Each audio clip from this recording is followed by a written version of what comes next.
오늘 하나님의 말씀 창세기 31장 5절 그들에게 이르되 내가 그대들의 아버지의 안색을 본즉 내게 대하여 전과 같이 아니하도다. 그러할지라도 내 아버지의 하나님은 나와 함께 계시느니라.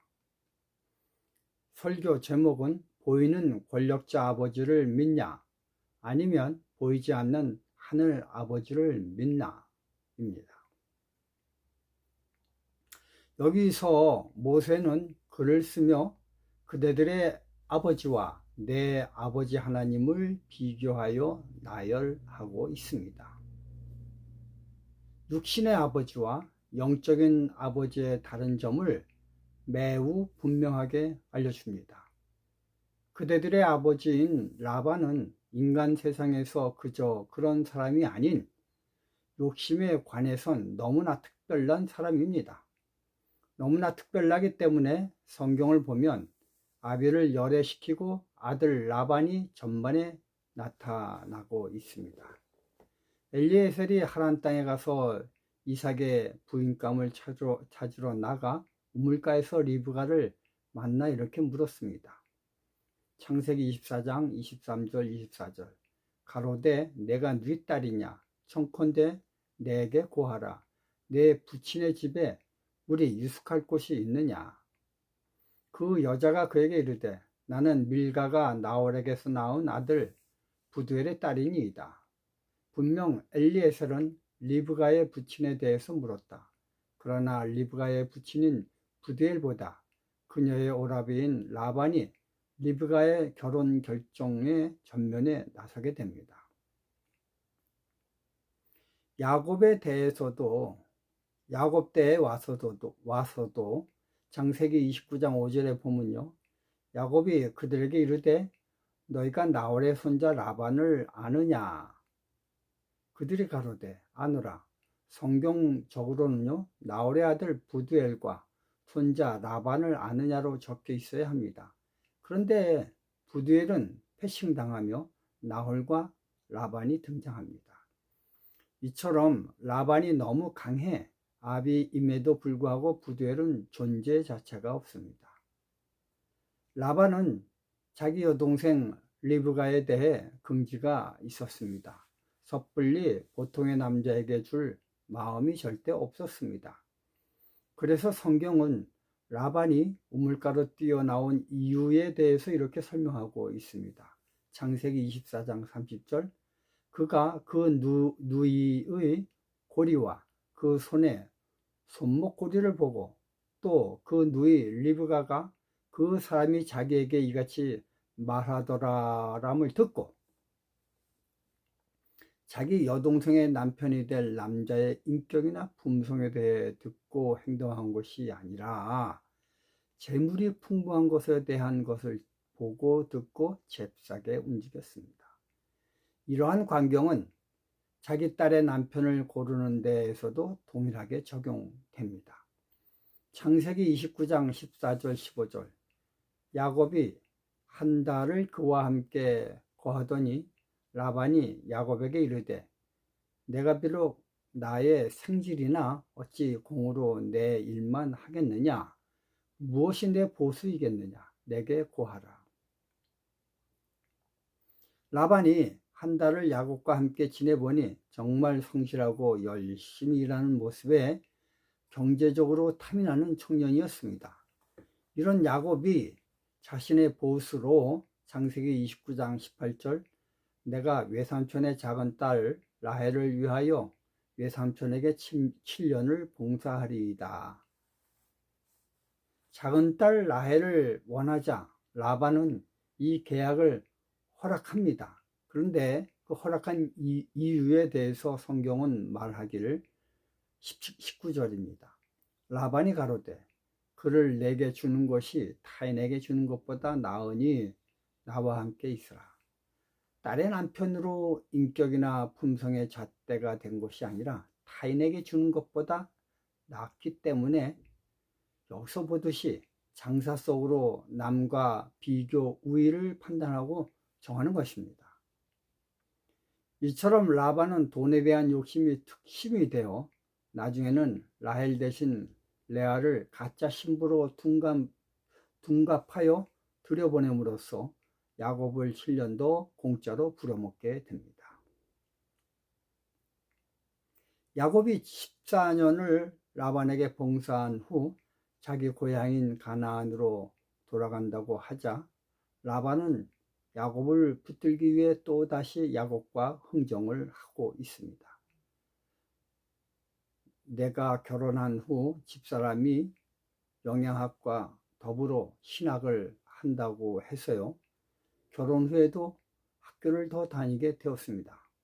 그런데 문제가 발생하였습니다. 그것은 내 월급으로 한 달 생활하기에도 빠듯한데 거금의 집사람 대학 등록금이 문제였습니다. 그래서 여러 곳을 알아봤지만 구할 수가 없어 최종적으로 화폐본부를 찾아가 몇 달치 월급을 가불해 달라고 요청을 하였습니다. 그 당시 화폐장님은 갓 동서화폐가 분리되었기 때문에 화폐도 비상 경제 체제이므로 가불을 불가하다고 말씀하셨습니다. 저는 그 말을 듣고 버스 안에서 하염없이 낙담하며 기도에 기도를 하며 집에 돌아왔습니다. 그런 후 얼마 안 있어 무슨 화폐장님이 집으로 전화를 해 주셨습니다. 본인도 거절을 했지만 마음의 부담이 되어 이번만 허락하기로 했다고 전달해 주셨습니다. 그 통화를 받은 후 저는 아주 뛸 듯이 기뻐 집사람이 학교에서 하학하기를 기다리고 있었습니다. 그런데 아내가 집에 와서 내게 한 말을 듣곤 저는 혼이 빠지는 듯 했습니다. 학교에서 아내가 친정 아버지로부터 전화를 받았는데 등록금을 준비해 주셨다며 걱정 말라고 하셨다고 합니다. 그 이야기를 들은 아내는 집으로 돌아오는 버스 안에서 매우 가난한 신학생을 만나 그가 등록금으로 고뇌하는 것을 보고 선뜻 대신 등록금을 내주겠다라고 약속을 해버렸습니다. 왜냐하면 아내의 생각엔 두 덩이의 등록금이 수중에 있다고 생각하였기 때문입니다. 한 덩이는 남편이 구해오는 것과 한 덩이는 친정 아버지가 주는 선물의 등록금이었습니다. 그런 상황을 집에 들어와 나에게 할 때 나는 하늘이 무너지는 듯한 긴 숨을 내쉬었습니다. 사실 남아서 남을 도와주는 등록금이 아닌 것입니다. 내가 구한 등록금은 몇 달치 신혼살림을 할 월급을 가불한 것이므로 앞날에 살아갈 걱정이 태산 같았습니다. 하여간 저는 이 사건을 통해 나는 집사람 친정 아버지가 비록 딸을 시집을 보냈지만 여전히 걱정하는 마음이 가득하다는 것을 경험하게 되었습니다. 이런 나의 경험에 비추어 볼 때 라반이 그의 딸 레아와 라헬에게 한 행동은 도무지 이해가 되지 않습니다. 여러분, 이게 바로 야곱이 말하는 세상적 그대들의 아버지의 모습입니다. 이것과 비교되는 하늘에 계시는 내 아버지는 어떤 분이십니까? 야곱은 14년을 장인 라반과 살면서 라반의 욕심장이의 모습을 너무나 깊숙이 경험을 통해서 알았습니다. 창세기 30장 28절 또 가로되 내 품삯을 정하라 내가 그것을 주리라. 그래서 그는 인간 라반과 품삯을 결정하는 것을 대단히 두려워하였습니다. 왜냐하면 라반과 품삯을 결정하면 불 보듯 뻔히 라반의 속임수에 속을 염려가 있기 때문이었습니다. 창세기 30장 31절 라반이 가로되 내가 무엇으로 내게 주라.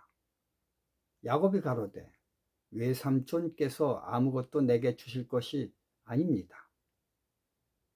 그래서 야곱은 인간 라반과 계약하지 아니하고 아브라함의 하나님, 이삭의 하나님인 여호와 하나님과 계약하기로 작정하였습니다. 창세기 30장 32절 오늘 내가 외삼촌의 양 떼로 두루 다니며 그 양 중에 아롱진 자와 점 있는 자와 검은 자를 가리어내어 염소 중에 점 있는 자와 아롱진 자를 가리어 내리니 이 같은 것이 나의 싹새 품삯이 되리이다. 야곱의 이런 제안을 듣고 라반은 생각을 하였습니다. 자기가 평생을 양을 쳐 봐서 아는데 한 달에 양 몇 마리를 주는 규칙적 월급보다 아롱진 자와 점 있는 자와 검은 양이 태어날 확률은 대단히 적음을 알곤 입에 미소를 머금고 급히 약속을 하였습니다. 그러나 인간의 영역 밖인 생명에 관한 한 모든 권한은 하나님 영역입니다.